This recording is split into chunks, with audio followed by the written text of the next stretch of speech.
Good afternoon. Good afternoon.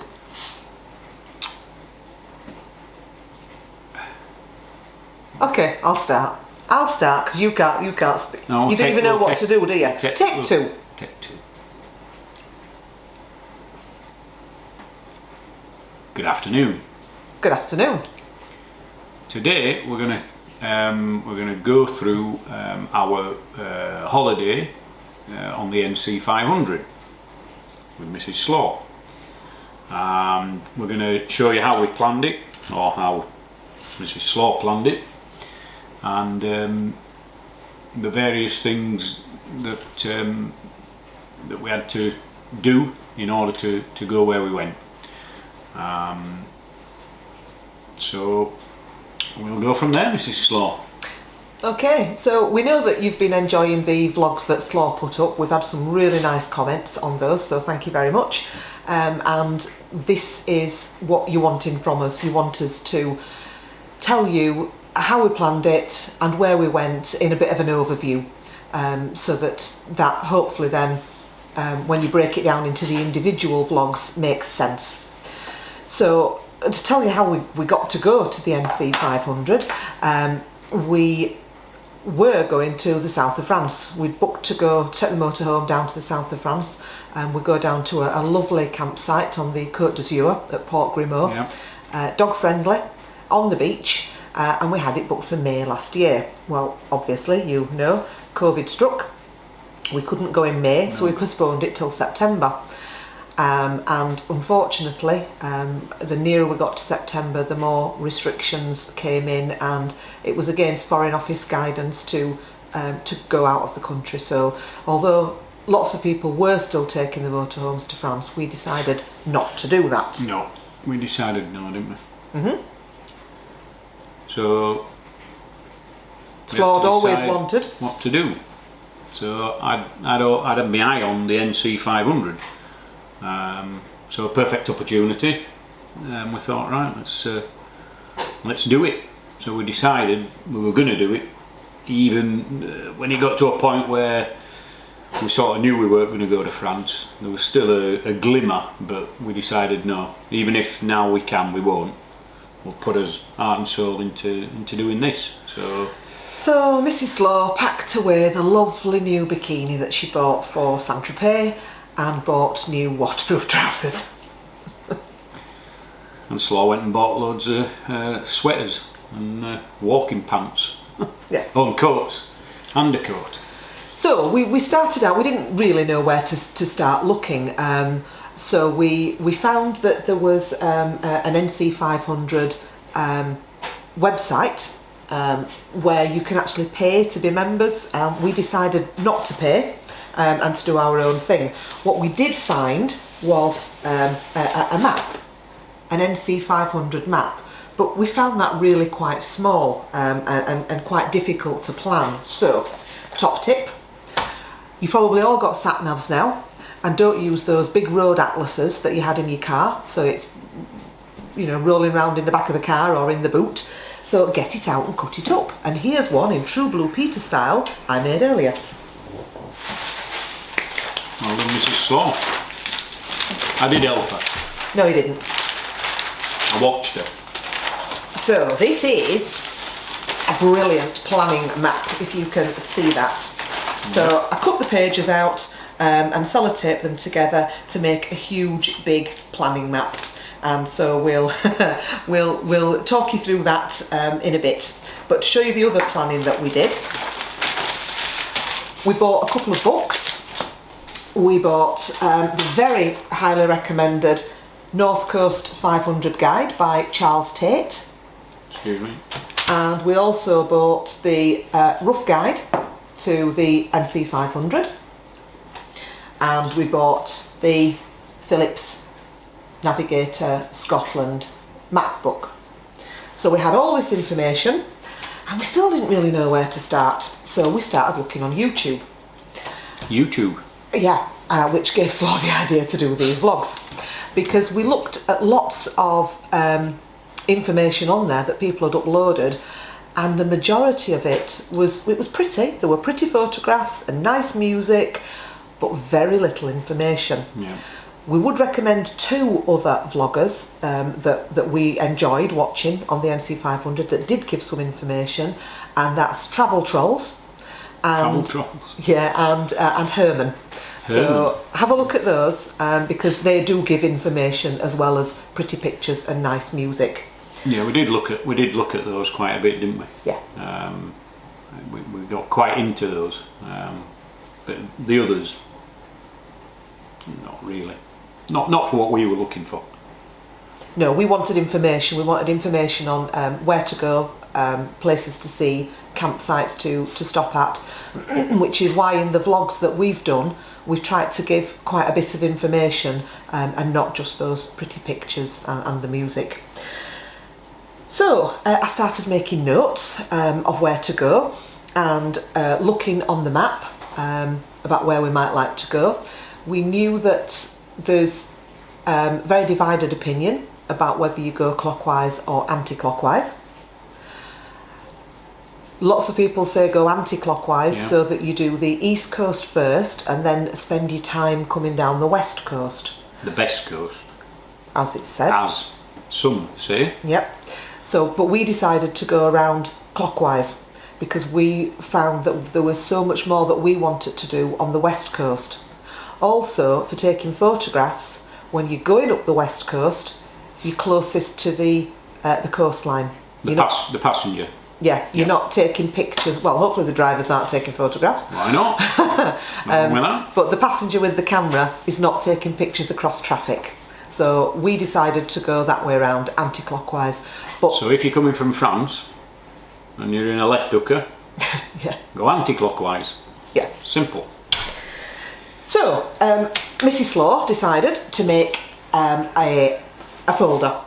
Colour coordinated, lots of plastic pockets, lots of information in there. Now for those of you that have watched the vlogs already and you've seen the first one, you've seen the opening shot of Mrs. Slaw in pyjamas in the front room after having a bit too much Prosecco. Showing you this book. Have any of you noticed the typo? Scotland Trip Road. Mrs. Slaw never spotted this because she's had too much Prosecco, but we left it, we quite liked it. So this is the folder. This is what I'm up against. And this was my planning, which you can see is all written over because it changed as we went along. I put that in with an idea of where we were going from, where we were going to, how many miles, how long it would take us roughly, what the activities were, and the contact details of the overnight where we were going each day. And within there, all my booking confirmations went in. Lots of information leaflets as well about sites that we were going to see, tickets for trips that we'd done. So it was all there and easy to get, and when Slaw was annoying me saying what are we doing today, where we're going today, I could give him the folder so he could see himself. Too organised. Slaw were just going to get in the van and go. Free camp, wild camp, whatever you term it, but Mrs. Slaw won the battle and decided that not everything was booked. No. Not everything was booked, but majority. We had an idea of where we were going and some places we were staying, and in all honesty I'm glad we did, you know, because of the situation at the moment with the COVID and everything. The NC500 was quite busy, so if you hadn't pre-planned, the chances of just dropping on a campsite, you were lucky, you had to be there early, you know, so that then took away your day, so to speak. You know, if you were travelling to a site, you had to get there early in order to secure if there were any spaces. So I'll give it to Mrs. Slaw. And also, those of you that are on Facebook, I'm sure that you'll have seen the NC500 Facebook page. There's also a page called The Land Weeps, and that's don't read it. Well, it freaked me out a bit. I did join the site and I did see some absolutely horrific things that some campers have done to the land. Not campers. No, the rubbish that they've left, the fire damage that they've done, really, really awful. And so there was quite a bit of animosity in some places. We did see some negativity as well, but it certainly didn't spoil our holiday. You saw a couple of signs, that was it really. But other than that, you know, as if you've already watched the videos, you'll have seen we went off the track. We didn't stay on the NC500 all the time. We had some little places where we went to, like Badacro, was it? The little pub in Badacro, where we spoke to locals like we do wherever we go. We like to mingle and as far as you can, obviously distanced, socially distanced. And we spoke to a young lad in Badacro who he welcomed us with open arms, you know, and everybody there did. You know, the other site, it's not all. It's very, very few and far between. Or it was when we went. So hopefully it still is. But you know, you've just got to be careful. Right, okay then, so we'll get the map, we'll get a bit of a close-up going on, and we'll show you where we went and a very brief overview of what we did each day. Slaw's the cameraman.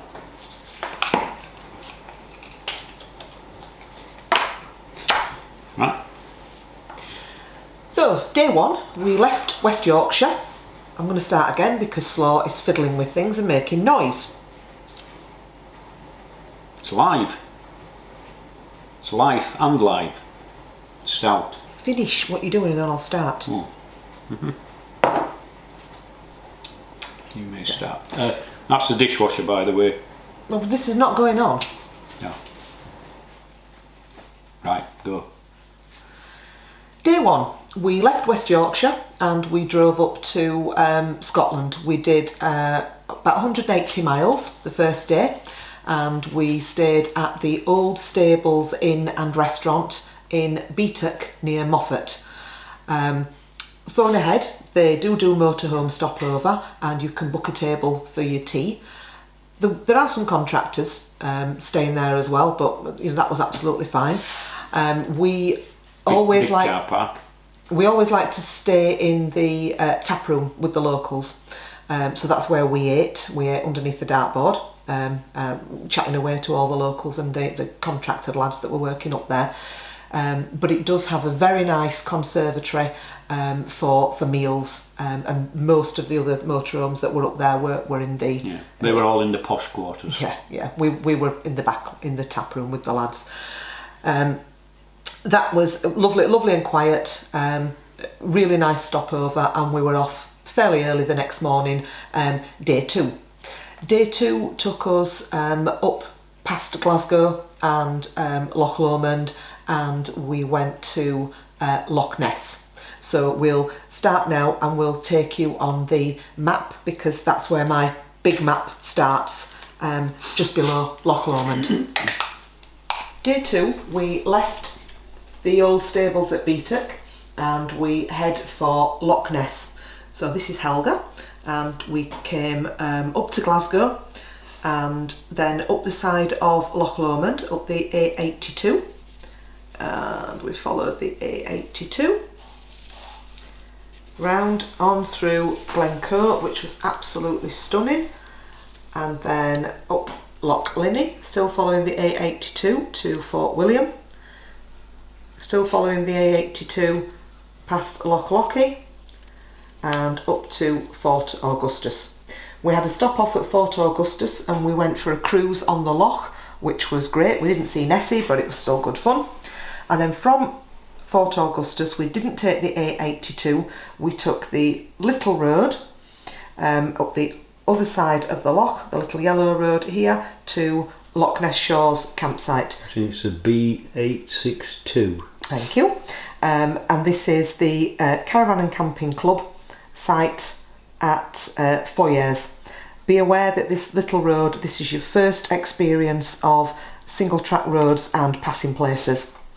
The weather was absolutely atrocious at Loch Ness, so we weren't able to make use of any of the facilities really. They have got a restaurant on site which was doing takeaways because of COVID, and they do have lots of activities there for children. So day 3 we left Foyers and we went up to Inverness. We followed this road all the way up the side of the loch, and that's where we saw some red squirrels, which was fabulous. First red squirrel I think I've ever seen. We stopped in Inverness outside the castle for the obligatory set-off photograph. I'm just going to swap this Helga for this Helga. And we didn't follow the A9 from Inverness. We took the A862 down the side of Poolewe Firth, which was beautiful, and then we went up past Poolewe to the Muir of Ord, and that was our first stop on day 3. And we went to the Glen Ord distillery and had a tasting and had a look around the exhibition. From Glen Ord we went up onto the main road, up onto the A835, and just past Contin was a second stop off. We went to Rogie Falls, where we had, just get the leaflet for you, we had a lovely walk down to the falls. It's where you can see the salmon jumping. So this is Rogie Falls. There's different walks that you can do, a shorter walk or a longer walk, but we took the longer walk to give the dogs a good run. That was Rogie Falls. And then from Rogie Falls we took the A832 and then the A890 down to Lochcarron. We were heading for Applecross, but because it was so busy we couldn't get in the campsite at Applecross, so we decided to stay at Lochcarron instead. Lochcarron campsite, when it absolutely threw it down again. We set off early in the morning to go up Beelach and over to Applecross. So at Kishorn, over we went, down the Beelach down to Applecross. And we stopped at Applecross, had breakfast there, and then there were lots of stags having, photo opportunity, which was great. So let's swap Helga again, and we followed the coast road all the way around to Fernmore, and that's where we saw the Highland cattle. And then from Fernmore we came back down onto the A896 to Sheldegg and followed that road round through Torridon,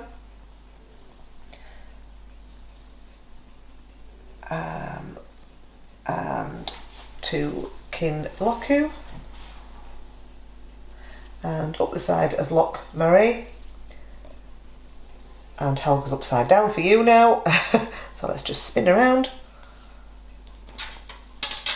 And we came off the road here. It's signposted for Badacro, don't blink or you'll miss it, and we went down a little single track road down to Badacro, and that's where we stayed that night. Now we weren't in a campsite at Badacro. We contacted the pub to see if we could stop in their car park for a motorhome stopover, but unfortunately because of COVID they've got a big marquee up to give them more space, but they did say that we could park in the village car park, so that's where we stayed that night, with full permission of the locals, and Badacro was absolutely stunning. Stunning.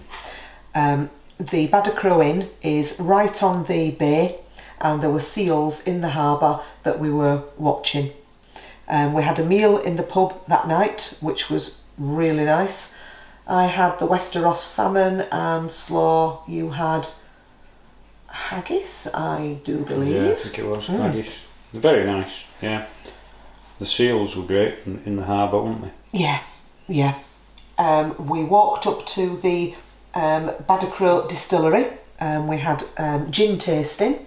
And if Slaw just turns the camera, is he not? I was going to fetch it over to you. No, nope, so we'll turn you can the go camera. to Mrs. Slaw's gin bar. And there's the Badacro. The Badacro gin. delicious. So that was day 4. So day 5 dawned, and let's swap Helga again, and we came back down onto the main road, and then just around the corner to Gairloch that you can see there. So we went hardly any distance at all.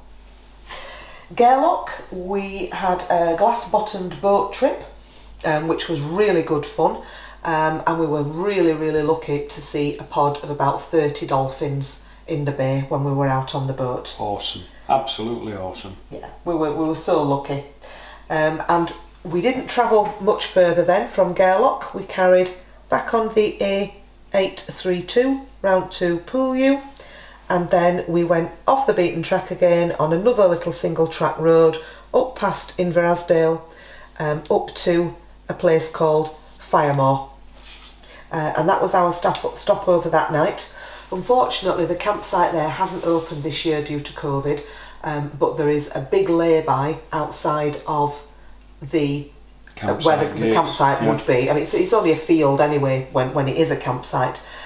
So it wasn't a passing place, it was a proper lay-by, and we camped there for the night. With about 6-7 other motorhomes and camper vans. Yeah, nobody blocked any of the passing places. It was a good night. So we then, day 6, we set off. We did a little bit further because yesterday we only did 16 miles. So on day 6 we did about 60 miles. We went back down that road again,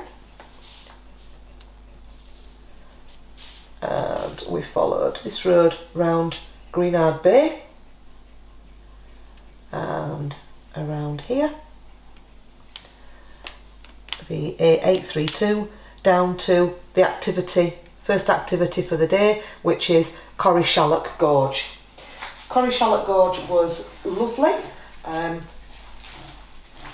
just seeing if I've got any information on Corrie-Shallock Gorge. No, not on that one, that's okay. So that was again a pretty walk that we did. After the walk we carried on up past Loch Broom and stopped off at Ullapool. And at Ullapool we went to the famous seafood shack and had haddock wrap. Beautiful. I've never had a haddock wrap before. No, it wasn't fish and chips as we know it, but it was really tasty. How weird, but how nice. It was really nice.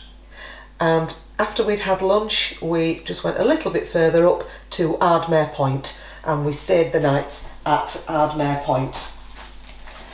So the next day is day 7, and we set off from Ardmere, and we went up the A835 up to Knockan Crag, and we did the nature trail at Knockan Crag. Some stunning views there. We went right up onto the top. It is quite hard underfoot, and there were some older couples who actually turned back and didn't do it. But if you're sure-footed, you should be okay. You can get lots of information on the walkhighlands.co.uk website. This is where I got the information for Corrie-Shallock Gorge and the Knockan Crag Trail. That's a website well worth going on to. So from Knockan Crag we carried on up the A837 up past Inchnadamth, and we stopped at Ardvrek Castle. Ardvrek Castle was one of the places, unfortunately, where we could see where people had been having campfires in the Machair and really spoiling the environment. It's such a shame. From Ardvrek we went down the side of Loch Assynt, still on the A8, we're on the A837 now, down to Lochinver, and we stopped at Lochinver and had some of the famous pies from the Lochinver larder. Oh yeah. And then we head up a little single track road past Achmelvik, which we did go down and take some photographs of. That was positively Maldivian, and then headed up to Clactol for the night there.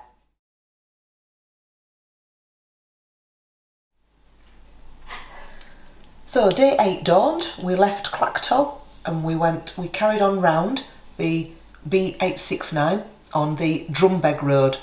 That is extremely narrow in places and does rival Bilachna Bar. And it was on here where we had the famous encounter with the Swift Royale that had gone off the road, and Helga turned into a tow truck to tow them out. Yep, as per video.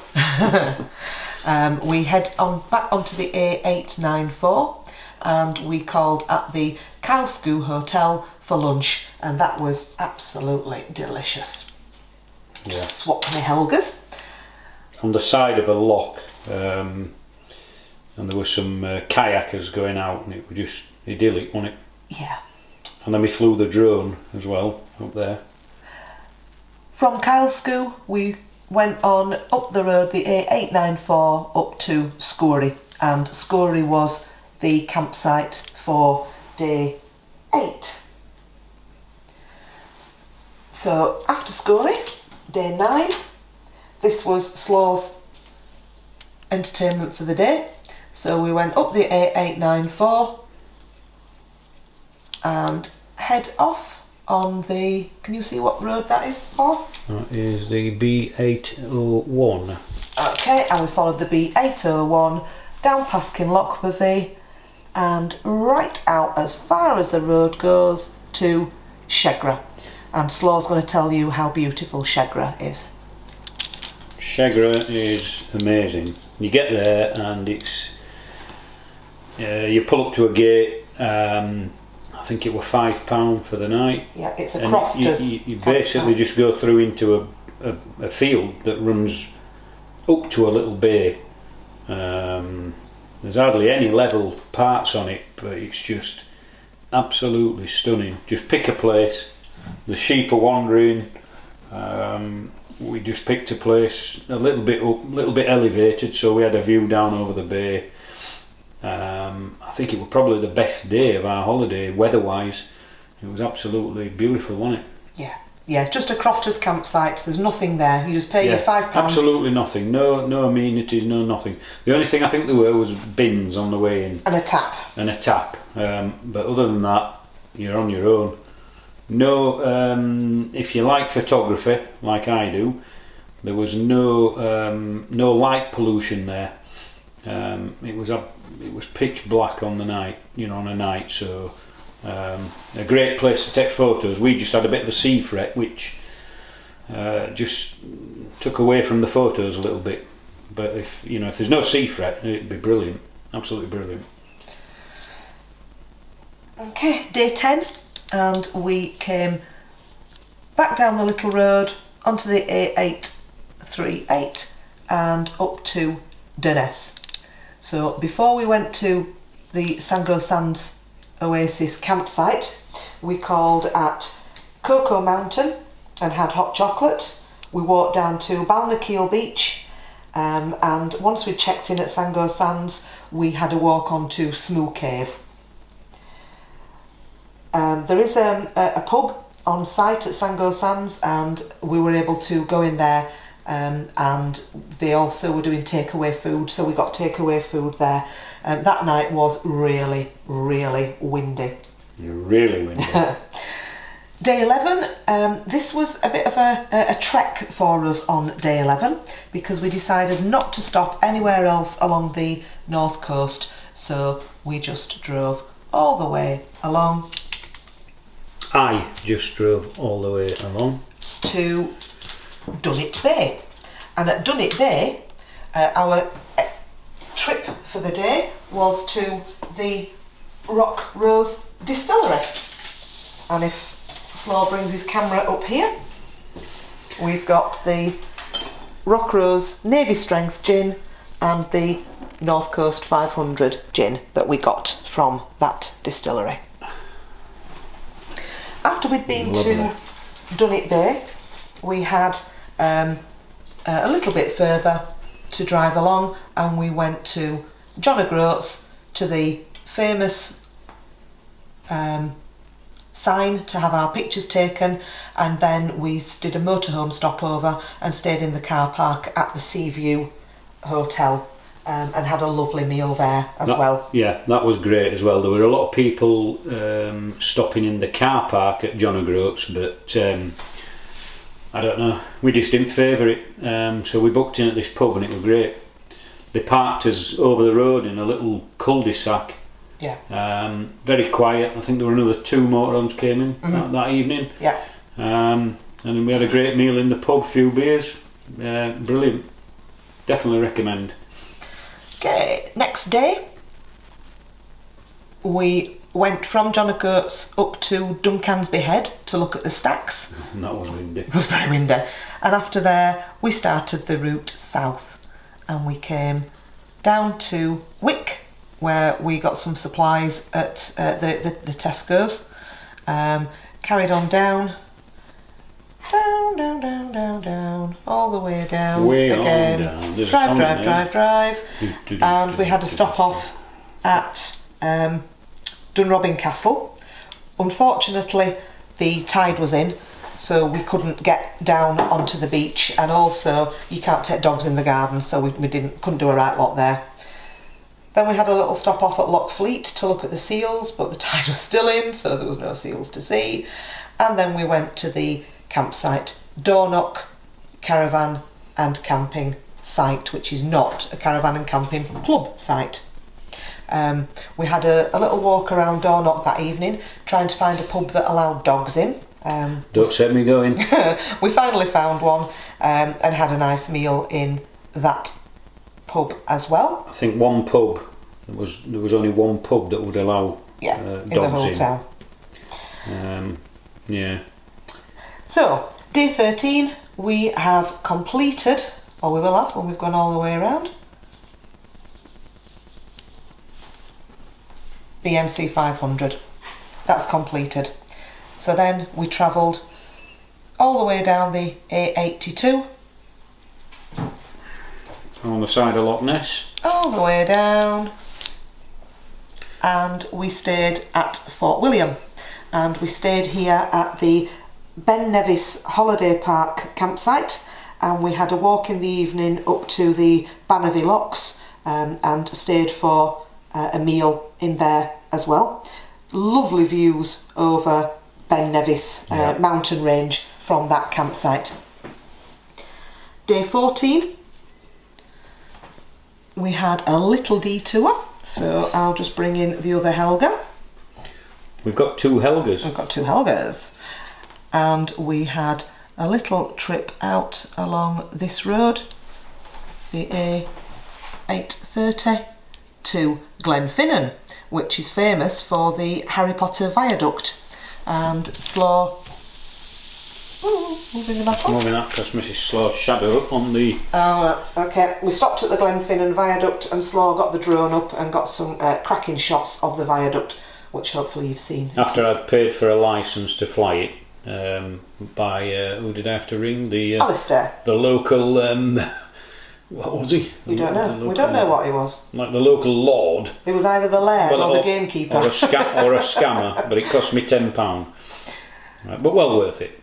So after the Glenfinnan viaduct and the Glenfinnan monument, bring the other Helga back in, we came back along this road to Fort William, down Loch Linney, on the Glencoe Road,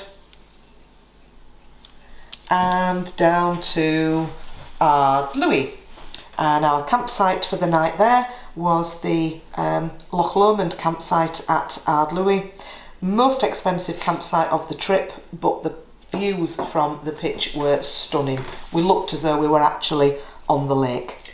And if you've seen our videos, I don't think there's any footage on there because I've only just found some on a memory card of the pub and the lock. I don't know whether the drone footage we've got there. But so that's going to be a bonus. So there vlog. maybe another vlog will come on possibly. And then day 15 dawned and we head off down back into England. Onto the table. And we stopped that night at the famous Tan Hill pub, which is the highest pub in England. We stayed there that night and had a meal, a dining experience in the Dome. and day 16 we drove home.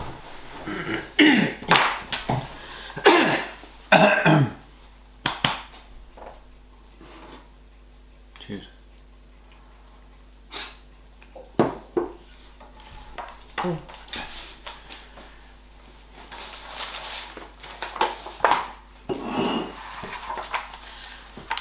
So there you have it. That was our NC500 trip in a nutshell, the overview.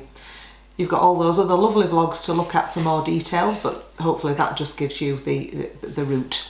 Mrs. Slaw is in the process of writing a travel guide, which will be available at some point, goodness knows when. But just looking at my notes here, the official NC500 route is 516 miles. We actually covered 575, but we did have a few additions. We went out to Badacro, Firemore, Chagra, etc. So it did take us a little bit longer. Oh, yeah, all those three places definitely recommend. You know, and off the beaten track, like Badacro was pretty quiet, wasn't it? Because we were off the beaten track. So I think there wasn't another motorhome that night in that car park, right on the bay. So it's worth nipping off the beaten track if you've got the time. Yeah, we had. Are you finished? Just smashing my glasses. We had 2 weeks for the trip. That was from West Yorkshire up and back, and it wasn't enough. So the people that go around quicker, I know it's their choice, and you know that's each to their own, but not for us. We definitely want to do more. Now yeah, definitely. We know that that you want more from us, more motorhoming vlogs. Unfortunately, we're in national lockdown again as we film this. People have asked for vlogs of trips to Wales and trips to France. Well, as luck would have it, we have got the holiday postponed for the third time to south of France in May. So fingers crossed you will get a vlog of that trip down to Saint-Tropez. A warm vlog, hopefully. Could be wet to start with, knowing France. But warm at the bottom. And we usually do Wales every year. So again, fingers crossed, we will get a Wales vlog on. And who knows what else. Who knows? So, until next time, friends. Cheers. Cheers.